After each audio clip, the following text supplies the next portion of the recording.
Hai semuanya, ketemu lagi bareng Mihu di sini.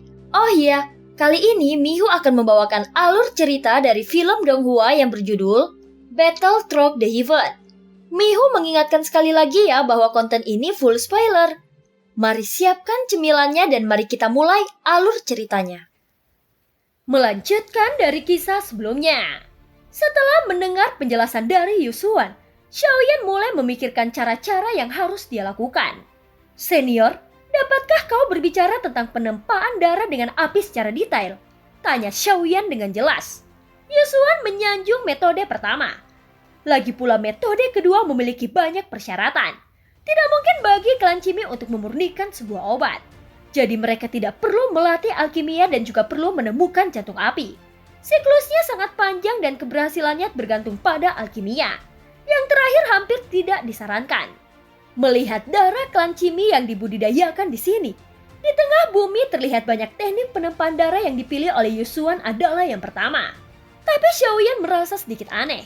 Jika Yusuan telah menembus dewa asli bintang 8, maka dia pasti telah mencapai darah orang suci yang dia katakan. Jadi mengapa dia masih mengelola darah klan Cimi? Itu menunjukkan bahwa darah orang suci bukanlah akhir dan ada level darah yang lebih kuat di atas orang suci. Langkah pertama keabadian kaisar bahkan tubuh fisik telah mencapai keabadian. Meski begitu, jika kau ingin memalsukan darah dengan jantung api, itu akan memakan waktu yang tidak terukur. Menemukan jantung api adalah masalah terbesar. Yusuan bahkan menggelengkan kepalanya merasa bahwa metode terakhir hampir mustahil. Aku bisa memenuhi semua persyaratan. Bagaimana aku bisa memasukkan darah dengan api? Xiaoyan tidak dengan mudah mengungkapkan jantung api miliknya. Lagi pula dia tidak mempercayai klan Cimi di depannya. Jika bukan karena tekanan tinggi sang ratu, sangat tidak mungkin membicarakan hal ini dengan Xiaoyan. Pada saat ini Yusuan berhenti menatap Xiaoyan. Dia menatap Xiaoyan yang terlihat seperti orang gila. Dia sudah mengatakan dengan jelas bahwa yang terakhir sangat sulit. Tetapi Xiaoyan masih gigih. Lupakan, teknik menempa darah dengan api semuanya ada di silip giok. Meskipun itu bukan rahasia, jika aku pun memberitahumu, kau mungkin tidak bisa melakukannya sendiri. Ini adalah akhir dari masalahnya. Bagaimana kalau kita melepaskan konflik antara kau dan aku? Yusuan sedikit marah jelas dari sudut pandangnya bahwa Xiaoyan tidak mungkin bisa berhasil. Faktanya sebagian besar klan Cimi mengandalkan yang terakhir. Tetapi pada saat itu, karena kekuatan klan Cimi dan kemampuan alkemis yang melekat pada mereka, tetapi dengan tidak adanya alkemis dan jantung api, maka yang terakhir jelas kurang diminati daripada yang pertama. Setidaknya Yusuan berpikir demikian. Terima kasih senior, ucap Xiaoyan sambil mengepalkan tinjunya. Tapi dia tidak mengatakan sepatah kata pun tentang konflik yang muncul di antara mereka. Melihat bahwa Xiaoyan tidak pernah mundur, mata Yusuan tenggelam. Senior, apakah kau lupa? Kau belum mengembalikan avatarku. Yusuan berhenti sejenak ketika dia mendengar kata-kata itu. Dan kemudian dia sepertinya sadar. Dari sini dapat dilihat bahwa meskipun Yusuan bertindak sangat kenal, dia sebenarnya sangat gugup di hatinya. Dan mata Xiaoyan saat melihat Yusuan berubah sedikit. Pada saat ini terlihat Yusuan mengangkat kedua jarinya dan area merah besar di bawahnya tersebar ke sekitarnya, memperlihatkan darah emas di bawah darah merahnya. Meskipun darah emas tidak unik untuk klan Cimi, darah emas juga sangat langka. Bisa dilihat bahwa itu lebih berharga dari yang lainnya.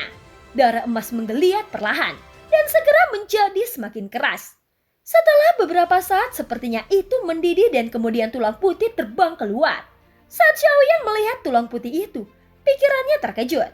Meskipun dia benar-benar kehilangan koneksi dengan avatar Yuan Shen, saat dia melihat tulang itu rasa keakraban yang kuat memberitahukannya bahwa tulang itu berasal dari avatarnya. Maafkan aku. Biarkan aku mencarinya dengan hati-hati. Ucap Yusuan tersenyum kecut dan segera melihat tulang berterbangan. Seolah-olah mereka sedang merakit sesuatu. Tulangnya besar dan kecil seperti tulang manusia dan tulang hewan. Tidak, masih salah. Maaf, jumlahnya terlalu banyak. Ini akan butuh waktu untuk mencocokkannya. Jangan khawatir, aku akan menemukannya untukmu. Ucap Yusuan berkata kepada Xiaoyan dengan wajah yang serius. Dia tidak melihat wajah Xiaoyan dan kemarahannya terus meningkat di tengah keterkejutan. Setelah beberapa lama kerangka setengah tubuh mulai muncul, tetapi tengkoraknya belum ditemukan. Xiaoyan yang melihat avatar Yuan Shen-nya yang telah berubah menjadi tulang putih pada saat ini, kelima jarinya sudah mengepal. "Senior, kau mengekstraksi avatarku," ucap Xiaoyan menggertakkan giginya dan berbicara dengan suara yang dalam. Aku baru saja melemparkannya, dan aku tidak berharap kau menemukannya kembali.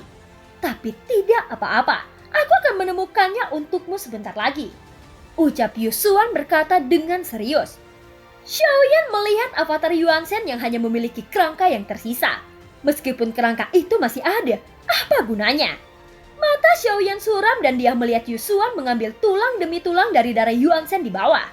Bertanya-tanya dalam dirinya berapa banyak dia membunuh dengan darah yang begitu agung.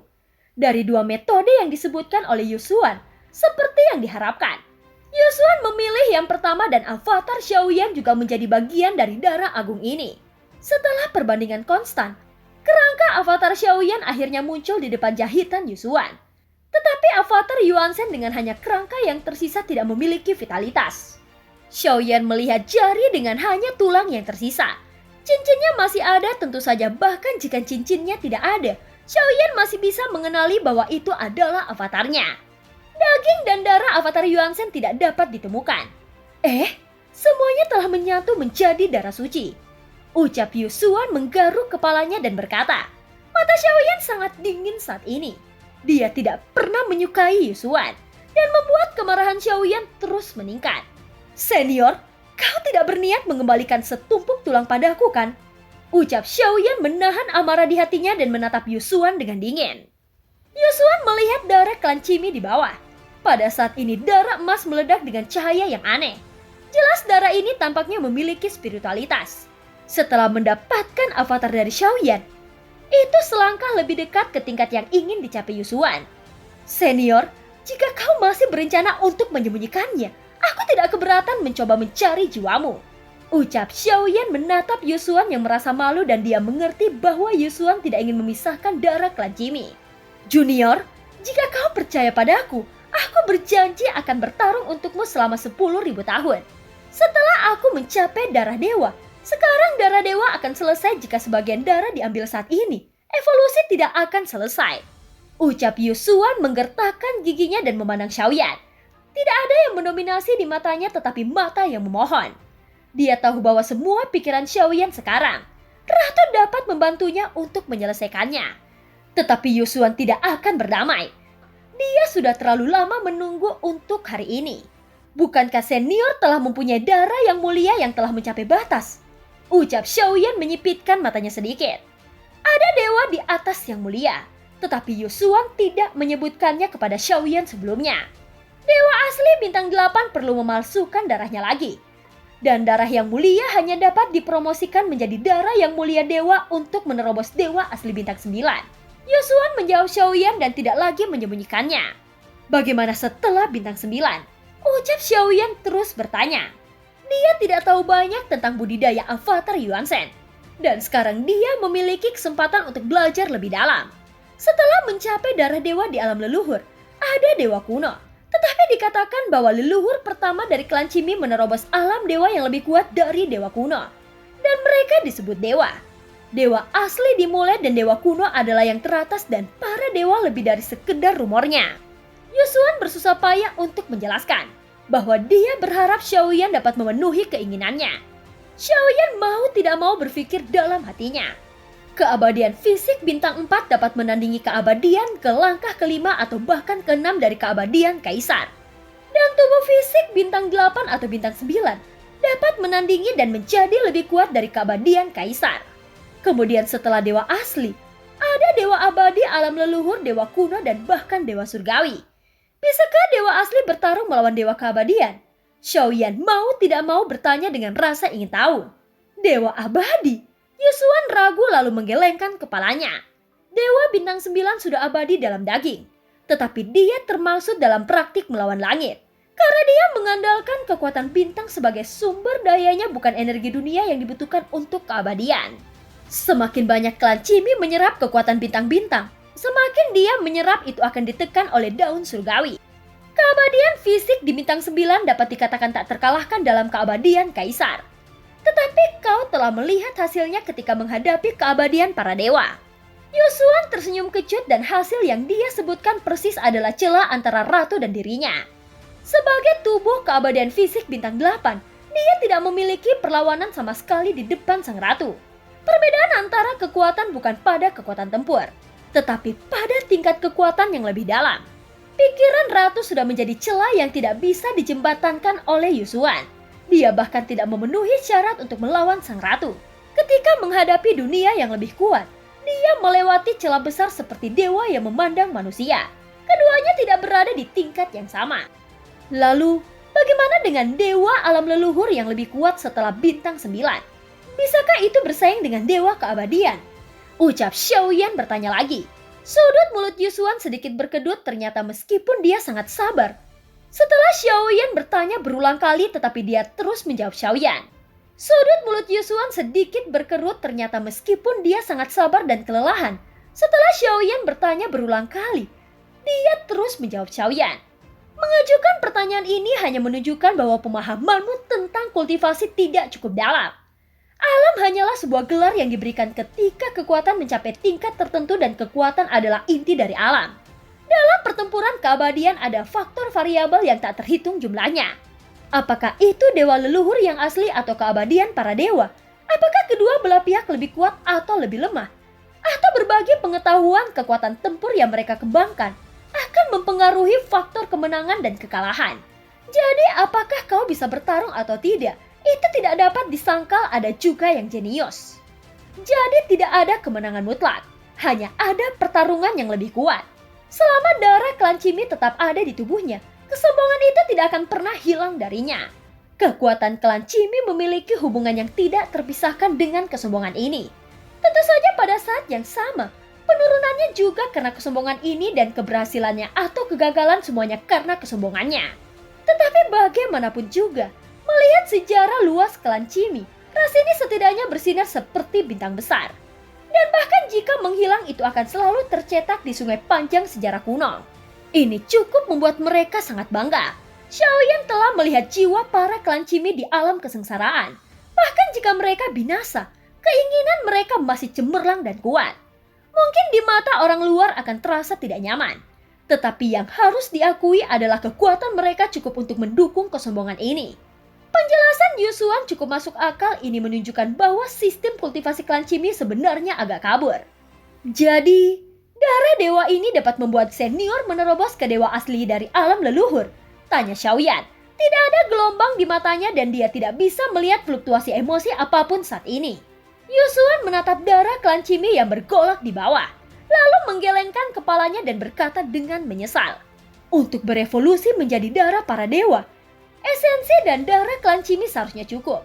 Tetapi untuk benar-benar bisa berevolusi, aku khawatir itu masih perlu diolah dengan kekuatan bintang. Dan itu masih akan memakan waktu. Beri aku 200 tahun. Tidak, 100 tahun. Aku hanya butuh 100 tahun. Pada saat itu jika aku mengandalkan darah ini untuk menerobos ke dewa asli alam leluhur, dengan kekuatan pertarunganku aku akan dapat membantumu berjalan di alam Suanyin. Dan aku dapat memberikan apapun yang kau inginkan. Ucap Yosuan berkata dengan tergesa-gesa ketika mendengar kata-kata itu. Dan ketika yang pertama mendengar bahwa Xiaoyan ingin mengklaim kembali avatarnya, dan Yosuan langsung menjadi cemas. 100 tahun, aku tidak sabar menunggunya. Ucap Xiaoyan menggelengkan kepalanya. Jelas dia bertekad untuk mendapatkan avatarnya kembali. Xiaoyan tidak menginginkan darah dewa suci dan darah dewa kuno yang dikatakan Yosuan. Karena avatar Yuansen belum mencapai level yang diperlukan untuk mencapainya. Melihat Xiaoyan yang begitu gigih, 5 jari Yosuan mengepal di beberapa titik. Melihat Xiaoyan jika tidak ada ratu di sini, dia mungkin telah mencabik-cabik Xiaoyan sejak lama. Lupakan, aku akan mengembalikannya padamu. Ucap Yosuan melambaikan lengan jubahnya dan segera dari darah klan Cimi, untayan darah terus naik dan mulai berputar di sekitar kerangka avatar Yuansen hanya untuk melihat itu masih di tulang kerangka. Kemudian meridian dibentuk kembali dan pembuluh darah serta daging yang padat mulai mengembun. Dalam waktu kurang dari setengah batang dupa, avatar Xiaoyan dipadatkan kembali. Melihat avatarnya, beberapa perubahan telah terjadi pada penampilannya. Karena tidak lagi mengandung jiwa dari Xiaoyan. Segera kekuatan untuk merebut tubuh menyelimutinya. Pada saat ini avatar Yuan Shen tidak memiliki kemampuan dan kesadaran spiritual. Dia seperti selembar kertas kosong. Jiwa Xiaoyan langsung menempati avatar dari Yuan Shen tanpa hambatan apapun. Ada dua bintang yang bersinar di antara alisnya yang sepertinya tidak berbeda dari sebelumnya. Avatar Yuan Shen melangkah keluar selangkah demi selangkah. Dia langsung mendekati Xiaoyan dan melihat sosok-sosok itu terjalin. Avatar Yuan Shen sepertinya menyatu dengan bayangan Xiaoyan dan menghilang. "Terima kasih senior," ucap Xiaoyan segera menangkupkan tinjunya. Wajah Yusuan murung dan tidak mengatakan apa-apa lagi. Dan Xiaoyan juga tidak melanjutkan berbicara dengan Yusuan. Segera setelah itu, Xiaoyan langsung menuju ke atas kelinci Bingyun untuk kembali ke punggungnya. "Ayo kita pergi, keluar dari sini sekarang. Ada banyak hal yang harus kita akhirkan," ucap Xiaoyan menatap Ratu dan berkata dengan lembut. Ratu mengangguk dengan patuh. Setelah meninggalkan tempat ini, Yusuan menyaksikan dari kejauhan. Dia masih tidak percaya apa yang dilihatnya. Pada saat yang sama, kelinci Bingyun menyapu langsung keluar dari lapisan es tebal dengan keras dan berubah menjadi pelangi lalu meninggalkan bintang Hanfan dan menyapu ke angkasa yang dalam.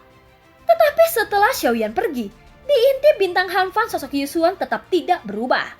Butuh waktu yang tidak diketahui sebelum dia keluar dari pusat bumi, menyapu ke arah langit tinggi bintang Hanfan dan keluar melihat sekeliling. Setelah beberapa saat terlihat Yusuan menghela nafas lega. Keringat dingin yang besar keluar di dahinya dan tatapan ngeri muncul di matanya. "Sial. Untungnya kemampuan aktingku cukup bagus dan aku bertemu binatang jahat ini lagi," ucap Yusuan menepuk dadanya dan secara bertahap menenangkan nafas yang kacau dan itu tenggelam perlahan. Lalu di mata Yusuan cahaya dingin berkedip. Setelah Yusuan tenggelam ke inti bintang, di kehampaan tidak jauh dari bintang Hanfan ada dua sosok di punggung kelinci Bingyun yang gemuk. Mereka memandang bintang yang mulai menjauh. "Dia bukan dari klan Cimi. Dia sama sepertiku. Dia seharusnya merebut tubuh itu," ucap Xiaoyan dengan suara yang dalam. Ratu tidak tampak terkejut.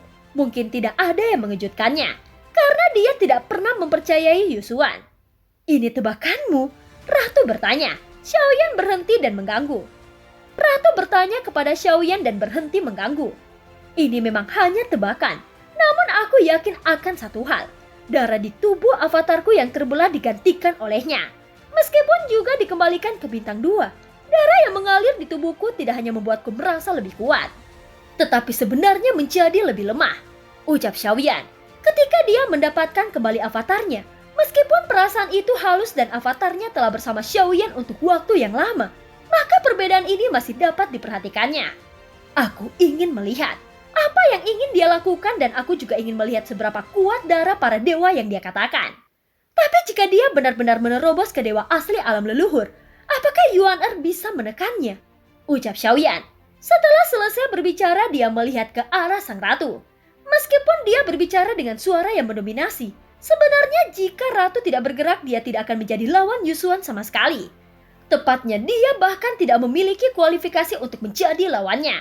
"Tidak peduli berapa banyak kekuatan yang kuhancurkan. Selama suamiku mau, aku bisa membunuhnya kapan saja," ucap ratu sambil tersenyum. Xiaoyan tidak tahu berapa banyak kekuatan yang tersisa dari sang ratu. Tetapi itu tampaknya sangat mudah untuk menekan Yusuan barusan.